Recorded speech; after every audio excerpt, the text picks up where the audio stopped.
Alrighty, ladies and gentlemen, little late, out of date review of Dynamite. This is the go home show for Dynamite. If this was WWE, people would have big demands there. This is go home show, supposed to be 5 stars every match. Supposed to be awesome, blah, blah, blah. There, this didn't sell the pay-per-view for me. But apparently, they can just throw any fucking fuck-all match on their show, even if it's a go-home show and it's good enough or whatever. They could have put on 2 dogs fucking for 2 hours, and these fans would still praise the show there. It started off with Jericho and MJF talking because MJF, he's having a match with Jericho, and if he beats him, then he can join the Inner Circle. And Jericho told him that he's too soft or whatever to be in the group. MJF told him, "I'll show you," or whatever the fuck he said there, which led to the first match. MJF and Wardlow defeated Sammy Guevara and Ortiz. I might have been the other guy, Santana, but I think it was Ortiz there. Matt Hardy got involved, threw a chair at Guevara. Some kind of roll-up finish. After the match, MJF tackled Jericho through a fake wall or whatever, giving him some punches. It was okay, I guess, a little TNA-ish for my taste there, but the AEW fans are going to cream their pants for this, boy. Most people would just... it was like that there, like a kind of match there. Flips and bad selling and all it is there. Second match, Miro defeated Trent. Rusev or whatever defeated Trent. Like a 20-minute match, 15-minute match. Rusev should be beating this jobber in like 4 or 5 minutes there. It was his first singles debut. He should have just beat him fucking fast. I understand this Trent guy, he wrestled in Japan. He had matches with Kenny Omega.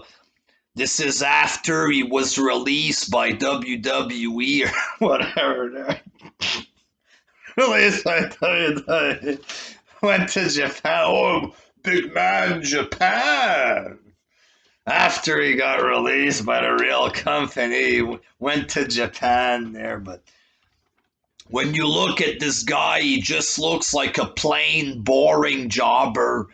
It is what it is, whether he wrestled in Japan or not there. And Rusev should have made fast work of this guy there. Should have just beat him fast, but it's AEW and every match has to be 15 minutes or whatever. You had the segment or an interview, Kenny Omega and Tony Schiavone. I was reading a review of this, and apparently the cleaner there, he did what he had to do in this interview. He displayed that he was a star, and he was presented as a big star, and this is what Kenny should be doing there. So I watched this segment, and it's just Omega with like a low tone, low volume, plain interview there. "I've won every tournament I've ever been in, Tony. Who do you think is going to win, Tony? I'll let it go to the viewers at home. Who you betting on? I'm going to be the next champion." That's it. That's his promo. According to websites, this was amazing, and he's placing himself as a megastar, but that's all it is. I won tournaments in Japan, Tony. Yeah. Who do you think's gonna win, Tone? Like, where's the star in that? Where's the superstar there? I don't see him. Who is it, the big star that they talk about? Because all I see is a goofball there. I just don't see it. And then we had Taz and Brian Cage and Ricky Starks. Taz was talking about the rating system, that Brian Cage is ranked #1 and he doesn't even have a match at the pay-per-view. Because it's a smart company there. Here's the rankings.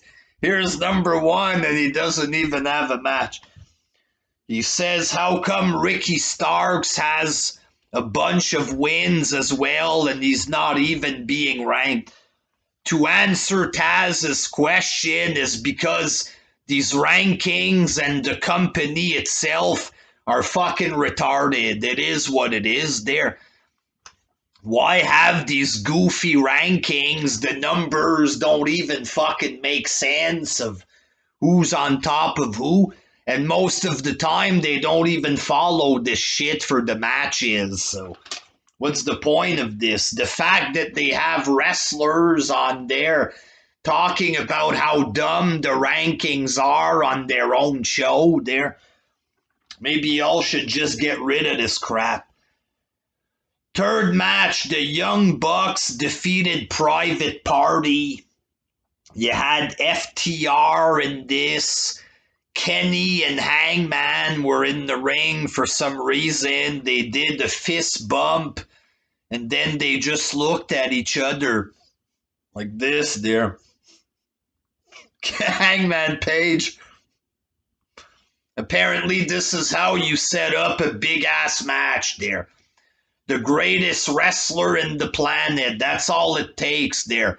A shitty interview backstage. I'm good, Tony. Who do you think's going to win, Tony Tone? And in the ring, a fist bump, and they look at each other.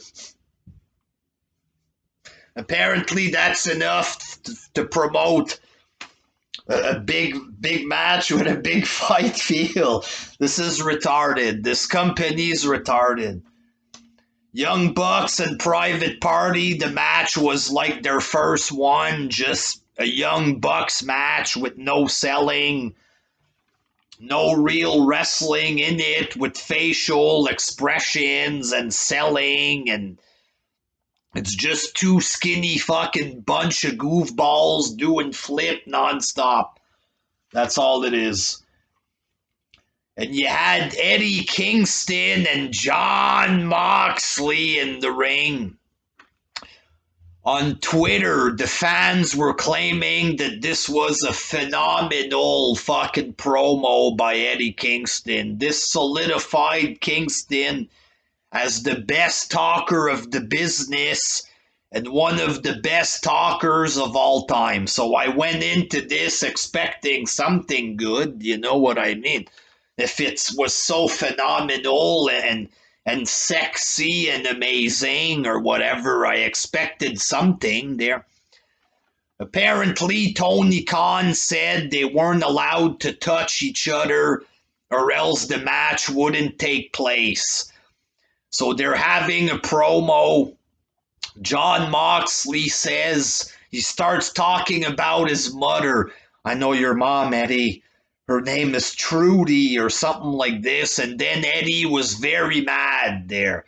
He was so mad that Ambrose talked about his mom, not even in an insulting fashion there, but he was talking about his mother, and this infuriated Eddie.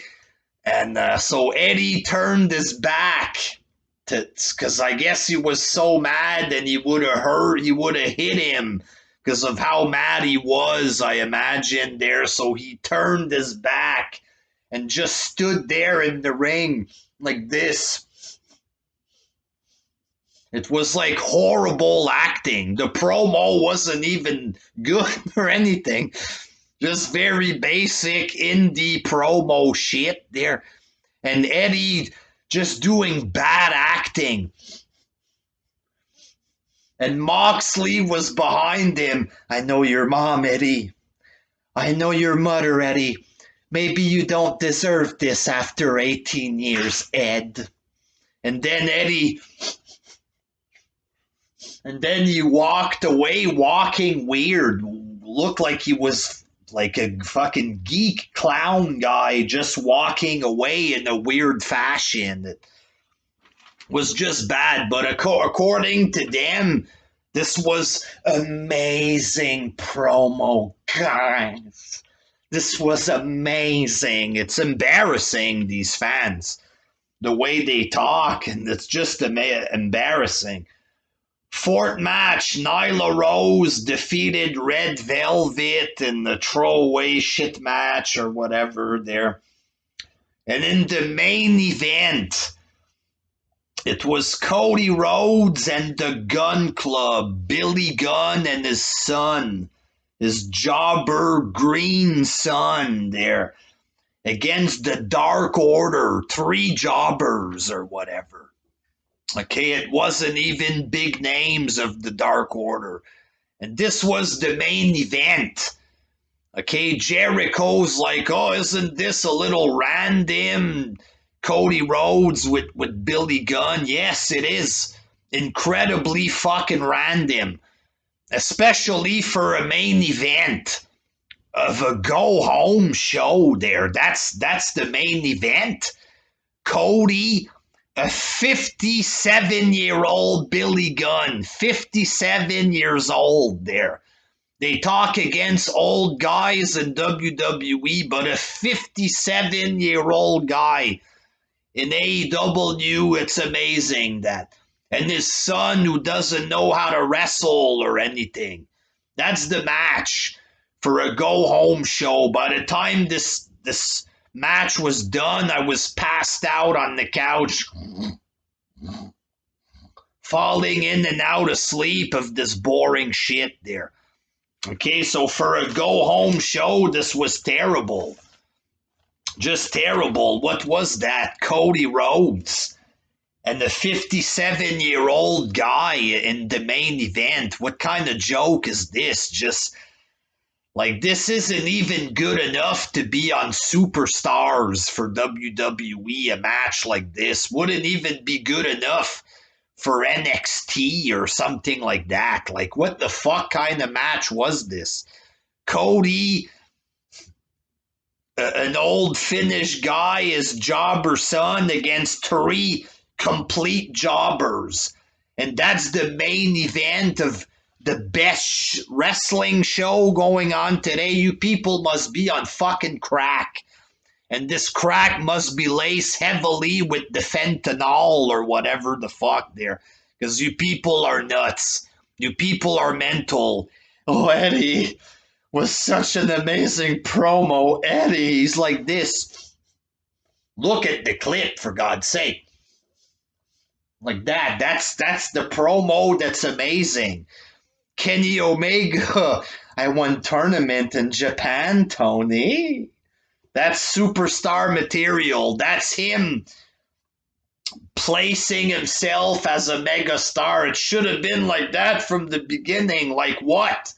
There was nothing there. Everything on this show was boring and shitty, for God's sake.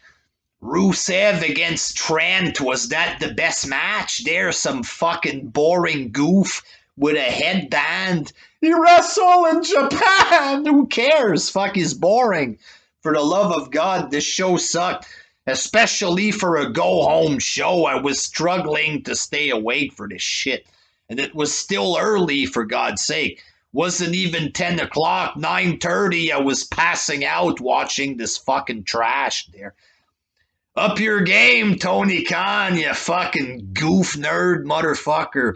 Until next time, peace.